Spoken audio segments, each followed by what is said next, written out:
All India Radio presents Morning News.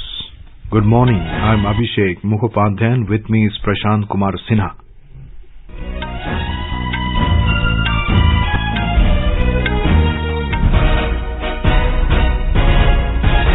The headlines. Prime Minister Narendra Modi holds talks with his Italian counterpart Mario Draghi. India and Italy agree to further expand trade and investment ties. G20 summit begins today in Italian capital Rome. Prime Minister Modi to participate in the two-day event. Commerce Minister Piyush Goyal says G20 nations endorsed India's position that extensive COVID immunization is a global public good. India's vaccination coverage crosses 105 crore 46 lakh mark. Polling is underway for by-elections to 3 Lok Sabha and 30 Assembly seats spread over 14 states.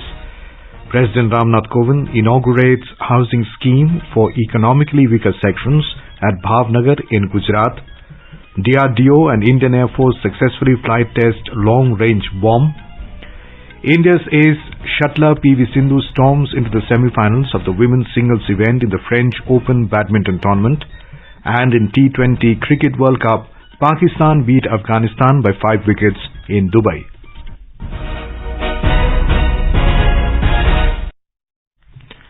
As India created history by administering 100 crore doses of vaccine against COVID-19, All India Radio salutes all the doctors, nurses, other frontline workers and all those who got vaccinated and made this possible. Even though the country has achieved this feat, we caution our listeners that the battle against COVID is not yet over. We appeal to our listeners to get fully vaccinated at the earliest and also help others get vaccinated. During the festival season, please follow these 3 simple steps. Wear a face mask, maintain 2 gaz ki duri for social distancing, focus on hand and face hygiene. For any COVID-related information and guidance, contact national helpline numbers 011-2397-8046 and 1075. And now the news in detail. India and Italy have reviewed the 2020-2025 action plan of bilateral partnership and reiterated the commitment to further expand trade and investment linkages. In Rome, Prime Minister Narendra Modi yesterday held delegation-level talks with his Italian counterpart Mario Draghi. To provide fresh impetus to the bilateral cooperation in renewable and clean energy, the two countries issued a joint statement announcing a strategic partnership on energy transition and agreed to explore partnerships in areas including large-size green corridor projects, smart grids, energy storage solutions, gas transportation, development and deployment of green hydrogen and promotion of biofuels. The two leaders resolved to cooperate for accelerating the clean energy transition to fight climate change. They also had a very good discussion on two-way investments, particularly in the clean energy and renewable sector. Later in a tweet, Mr. Modi said that there is a great potential to further scale up economic linkages, cultural cooperation, and for the two countries to work together towards a more environment-friendly planet. Briefing media, Foreign Secretary Harshvardhan Shringla said during his meeting with the presidents of the European Commission and European Council, the Prime Minister highlighted India's perspective on climate change and Afghanistan. He said the main issues of discussion were related to the G20 summit during this meeting as well as a meeting with the Italian Prime Minister. He said New Delhi has proposed mutual recognition of COVID-19 vaccine certificate at G20. Replying to a query, the Foreign Secretary said the Prime Minister told European leadership that the situation in Afghanistan cannot be seen in isolation. Prime Minister Modi will participate in the 16th G20 summit today and tomorrow. The summit is very significant in view of COVID-19 pandemic. I report. Heads of the state of G20 countries, the European Union and other invited countries and international organizations will attend the summit. It will hold discussions on the global economy and health recovery from COVID-19 pandemic, sustainable development and climate change among other issues. On the sidelines of the G20, Prime Minister Modi is scheduled to hold bilateral meetings with the presidents of France and Indonesia as well as Prime Minister of Singapore. Mr. Modi will also call on Pope Francis at Vatican City where they are expected to discuss a range of areas of interest in terms of the general global perspectives, COVID-19 and health issues. Yesterday, the Prime Minister met community members and friends of India in Italy and also held interactions with the Italian Hindu Union, Indologists and Sanskrit experts from Italian universities. Paying his respect to the Indian soldiers who fought in Italy during First and Second World War, he met institutions and associations involved in their commemoration. Divakar, AR News, Rome. Prime Minister Narendra Modi received a rousing welcome from the Indian diaspora when he reached Piazza Gandhi in Rome to pay floral tributes to the father of the nation, Mahatma Gandhi. As soon as PM's cavalcade entered the premises, chants of PM's name reverberated in the surroundings. Sanskrit chants, slogans of Modi, Modi reverberated at Piazza Gandhi in Rome as Prime Minister Narendra Modi interacts with people gathered there.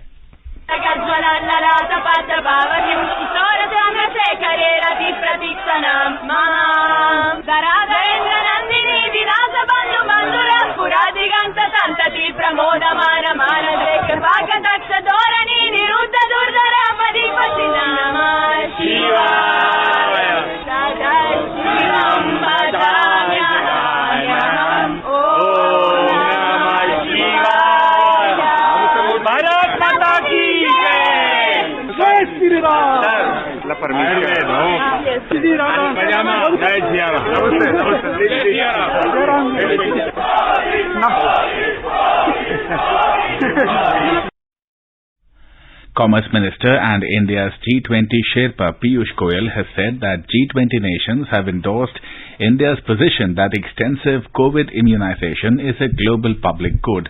Briefing the media during the meeting of G20 Sherpas in Rome, Mr. Goyal said, The G20, as we are all aware, has emerged as the premium global forum for international cooperation. I call it the premier global forum because it represents nearly 80% of global GDP, 75% of global trade, and nearly 2/3 of the world population. I am very happy to share with you that broadly the G20 nations have endorsed India's position that extensive COVID-19 immunization is a global public good. I'm also happy to share with you that we got tremendous support from the G20 nations for our suggestion on mutual recognition of travel documents, including testing and vaccine certificates. The minister said the agenda of the meetings so far have included several important interventions from India. Mr. Goyal said on sustainable development and food security, India insisted that policy must protect small and marginal farmers and conserve local food culture. He said on tax reforms, India has pushed the G20 nations to address mismatch between source of generation of profits and jurisdictions where profits are taxed. He said on anti-corruption, India has contributed to the 5 think pieces related to asset recovery, information sharing, law enforcement cooperation, technology and denial of safe havens. He added India supports the G20's emphasis on women empowerment. Mr. Goyal said on tourism and culture, India highlighted the importance of recovery of the tourism sector. He said India welcomed the G20 focus on creative economy and preserving cultural heritage. The minister added that G20's endorsement of using data for development is under consideration. He further said India has strongly pushed for the need for balancing data free flow along with trust. Mr. Goyal also said India's voice in the G20 represents the voice of less developed nations and developing nations. In Rome, Mr. Goyal participated in the 6th G20 Sherpas meeting from the 27th to the 29th of this month. The agenda of the Sherpas meeting was to finalize the Rome Declaration, which would be adopted by the G20 leaders at the summit. More from our correspondent. The G20 comprises of 19 countries and the European Union. This international forum brings together the world's major economies. Its members account for more than 80% of the world GDP, 75% of global trade, and 60% of the population of the planet. The forum has met every year since 1999. Yearly summits have been held since 2008 with the participation of the heads of state of G20 nations. In addition to the summit, ministerial meetings, Sherpa meetings, working groups, and special events are organized throughout the year. The summit is the final stage at leaders level of the intense work carried out within these various groups throughout the year. The COVID pandemic has had profound impacts on the health of humans worldwide. worldwide. The G20 summit this year, under Italian presidency, will focus on three broad interconnected pillars of action: people, planet, prosperity. Suparna Saikia, AIR News, Delhi. Union Home Minister Amit Shah is on a day-long visit to Uttarakhand. He will launch Ghasiari Kalyan Yojana in Dehradun today. Mr. Shah will address the party's public representative and attend the BJP's core group meeting in Dehradun. Mr. Shah will go to Haridwar in the evening to attend a function of Dev Sanskriti University. He will also go to Harihar Ashram and meet saints. The objective of the Mukhyamantri Ghasiari Kalyan Yojana is to eliminate the burden of more than 3 lakh rural women of the state living in the mountainous regions. Under the scheme, packaged silage for safe green fodder will be provided at their doorstep. You are listening to the morning news on All India Radio.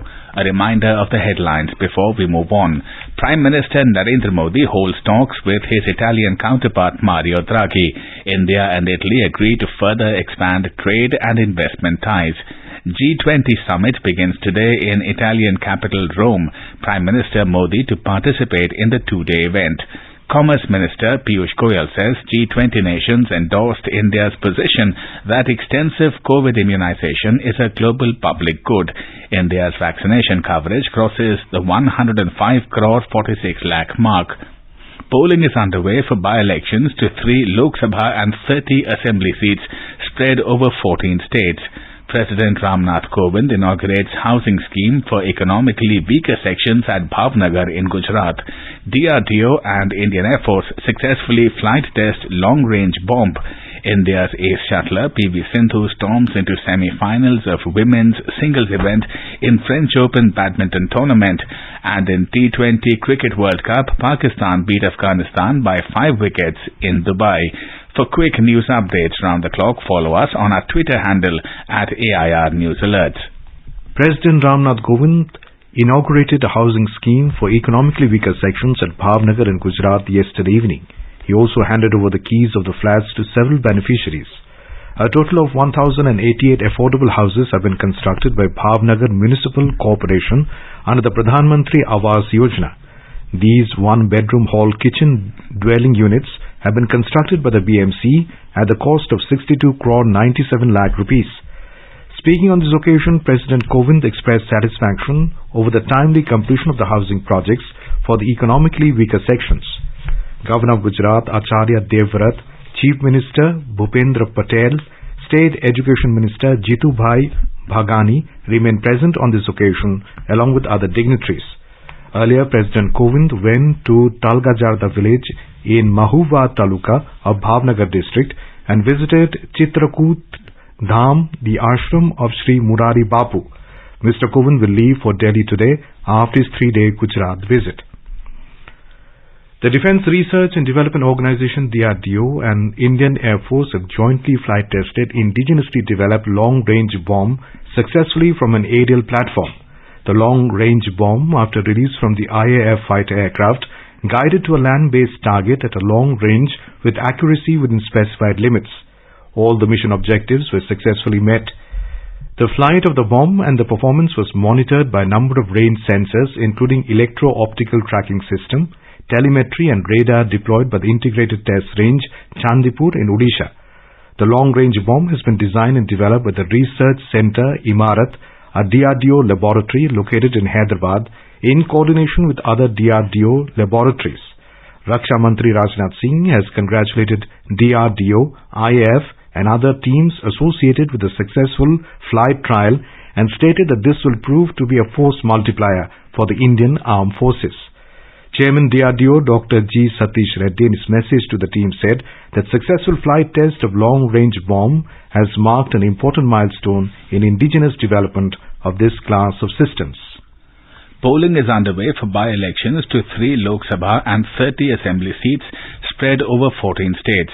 The Lok Sabha by-polls are being held in Khandwa Lok Sabha constituency in Madhya Pradesh, Mandi in Himachal Pradesh and Dadra and Nagar Haveli.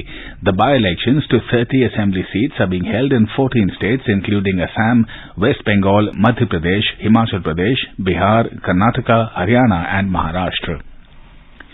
In Madhya Pradesh, polling is being held for Khandwa Lok Sabha seat and Raigaon, Jobat and Prithvipur assembly seats. The main contest is likely to take place between the ruling BJP and the Congress. Counting of votes will take place on the 2nd of November. Let's hear more on this from our correspondent. More than 26,50,000 voters are deciding the fate of 48 candidates today in these 4 seats in Madhya Pradesh. Khandwa Lok Sabha seats has around 19 lakh voters. There are around 2 lakh voters each in Raigaon and Prithvipur seats, while 2,75,000 voters in Jobat. A total of 3,944 polling stations have been set up for these 4 seats. Of these, 865 polling stations are sensitive. The Election Commission is monitoring 874 polling stations through webcasting and 361 polling stations through CCTV. More than 10,000 ballot units, 5,517 control units and around 5,800 VVPAT are being used in these elections. Sanjeev Sharma, AIR News, Bhopal. India's COVID vaccination coverage has crossed 105 crore 46 lakh mark. Out of the total vaccination, more than 73 crore 5 lakh vaccine doses have been given as first dose, while over 32 crore 41 lakh doses have been administered as second dose. The Health Ministry data revealed that more than 56 lakh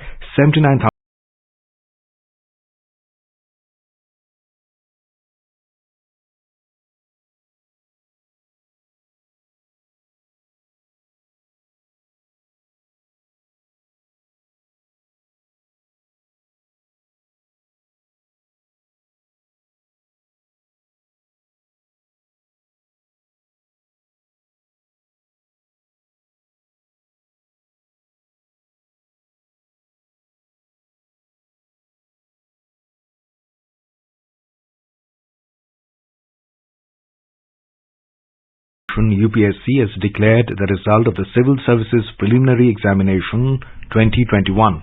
The exam was held on the 10th of this month. Those who appeared in the exam can check the results from the official website of UPSC at upsc.gov.in. Union Minister Anurag Singh Thakur will arrive in Ayodhya, Uttar Pradesh today. Mr. Thakur will take part in a seminar on cleanliness campaign and Azadi Ka Amrit Mahotsav at Dr. Ram Manohar Lohia Awadh University, Ayodhya. Uttar Pradesh Sports and Youth Affairs Minister Upendra Tiwari will also take part in the program. As our nation celebrates the 75th year of independence, a series of events is being organized by the government as part of the Azadi Ka Amrit Mahotsav. Let's listen to our special program Azadi Ka Safar, highlighting the importance of the day during the freedom struggle. Azadi Ka Amrit Mahotsav.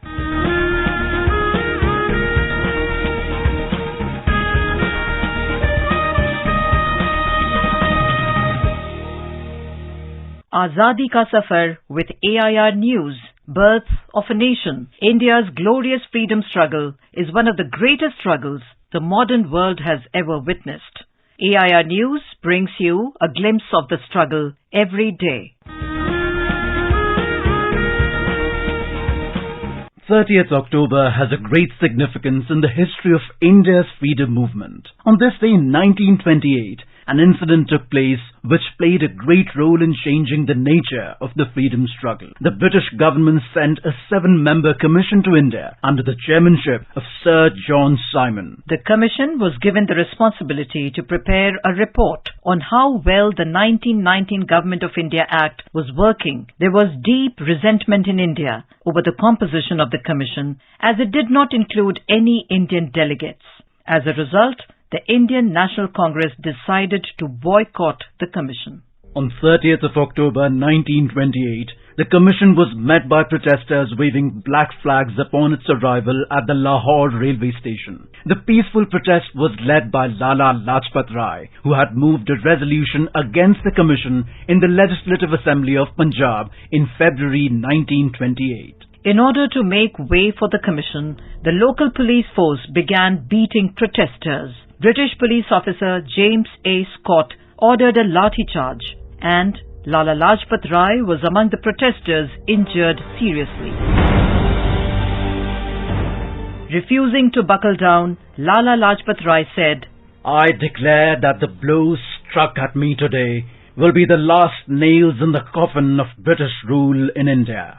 Rai did not recover from the blows received during the protest and died on November 17, 1928, following a heart attack. Doctors believed that the assault by Scott led to his death. While the British Parliament refused to accept any role in the death of Lala Lajpat Rai, revolutionaries Chandrasekhar Azad, Bhagat Singh and their associates, however, vowed to avenge his death.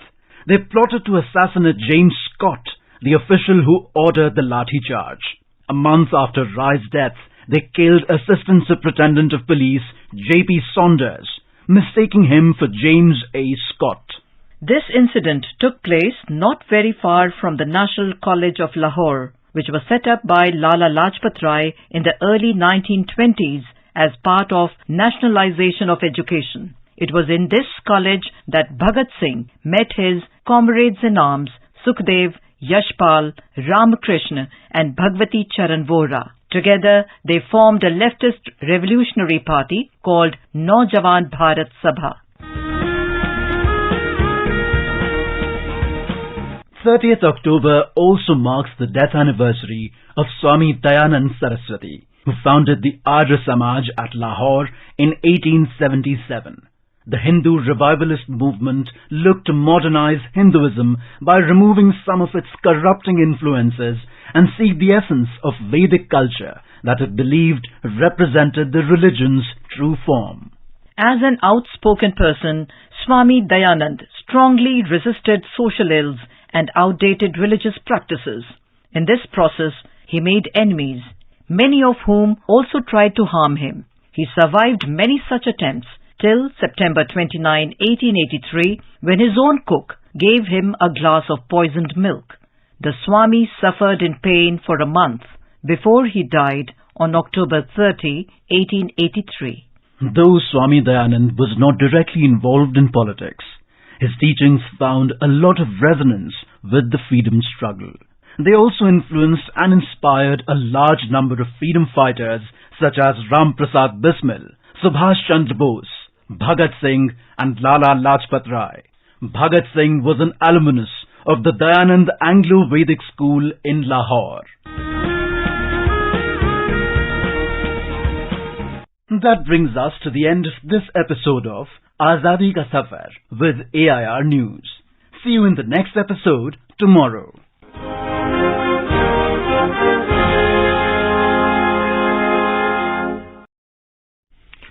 India's ace shuttler PV Sindhu stormed into the women's singles semi-finals of the French Open Badminton after defeating Busanan Ongwom Rungfan of Thailand in straight sets yesterday.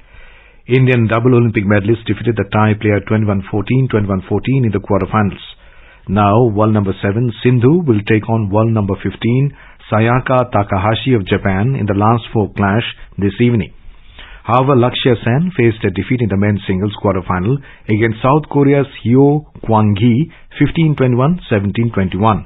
Men's doubles pair of Satvik Sairaj Ranki Reddy and Chirag Shetty also lost to Malaysian combine of Aaron Chia and So Wee Ik 21-18, 18-21, 17-21. In the T20 Cricket World Cup, Pakistan beat Afghanistan by 5 wickets at Dubai International Stadium last night.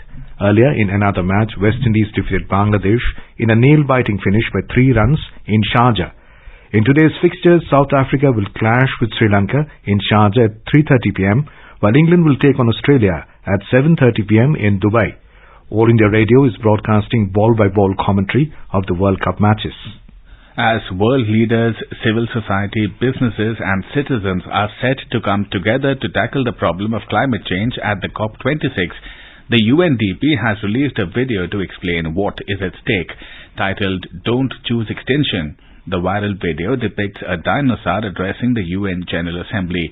Actor Jack Black as a dinosaur makes a strong case for humans to change their ways or go extinct. You're headed for a climate disaster, and yet every year governments spend hundreds of billions of public funds on fossil fuel subsidies.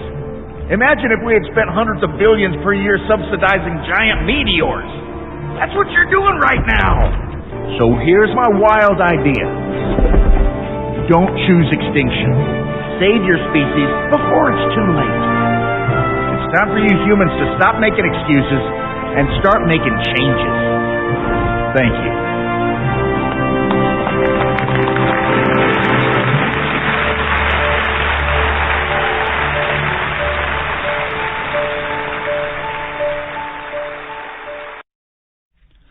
In the run-up to the UN Climate Summit or the Conference of Parties COP26, All India Radio brings to you a Ready Reckoner. Under the COP26 Explainer series, we will bring for you daily the terms and concepts that will be in use over the next fortnight. Today we shall talk about what all is net zero. The net zero emission means that all man-made greenhouse gas emissions must be removed from the atmosphere through reduction measures to reduce the Earth's temperature. The climate activists and the IPCC have been insisting upon net zero goal by 2050 for all. For developing nations like India, development is the primary goal which outweighs the push for net zero emissions by 2050. Now let us take a look at the weather forecast for today. The national capital Delhi will have a mainly clear sky. The temperature will vary between 14 and 29 degrees Celsius. Mumbai will have mainly clear sky. The minimum temperature is 24 degrees Celsius, while the maximum is expected to be around 34 degrees. Kolkata will have partly cloudy sky. The city will observe minimum temperature of 22 degrees Celsius and a maximum of around 31 degrees. Chennai is expected to have gently cloudy sky with moderate rain. The temperature will vary between 25 and 30 degrees Celsius. And Visakhapatnam and Thiruvananthapuram will have gently cloudy sky with 1 or 2 spells of rain or thunder showers.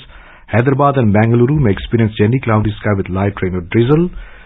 Srinagar, Jammu, Leh, Gilgit and Muzaffarabad will have mainly clear sky. And now an overview of today's newspapers. The G20 summit makes for front-page news on almost all the dailies this morning. Prime Minister Modi holds talks with EU leaders in trade, security, Afghanistan, reads the Tribune. Shah sounds start of Uttar Pradesh poll campaign, roots for Yogi as Chief Minister, reports the Indian Express. The Economic Times writes that in a move to ensure continuity in policy direction, Shaktikanta Das gets another term to lead Reserve Bank of India, RBI. North-South blocks in Delhi to turn museums, informs the Hindu. The paper writes that there will be a public space, government tells the Supreme Court. Gone too soon, millions mourn as Kannada's film industry power star Puneeth Rajkumar dies of heart attack at 46, says Hindustan Times.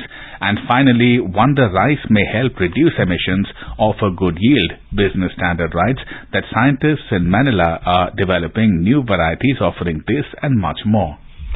And now, before I end the bulletin, the headlines once again.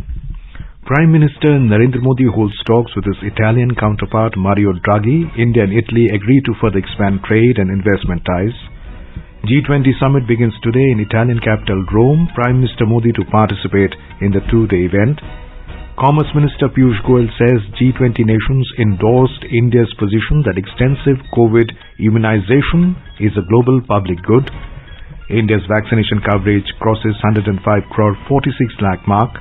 Polling is underway for by-elections to 3 Lok Sabha and 30 assembly seats spread over 14 states. President Ramnath Kovind inaugurates housing scheme for economically weaker sections at Bhavnagar in Gujarat. DRDO and Indian Air Force successfully flight test long-range bomb. India's ace shuttler PV Sindhu storms into the semi-finals of the women's singles event in the French Open badminton tournament. And in T20 Cricket World Cup, Pakistan beat Afghanistan by 5 wickets in Dubai. And with that, we end the morning news. Have a nice day.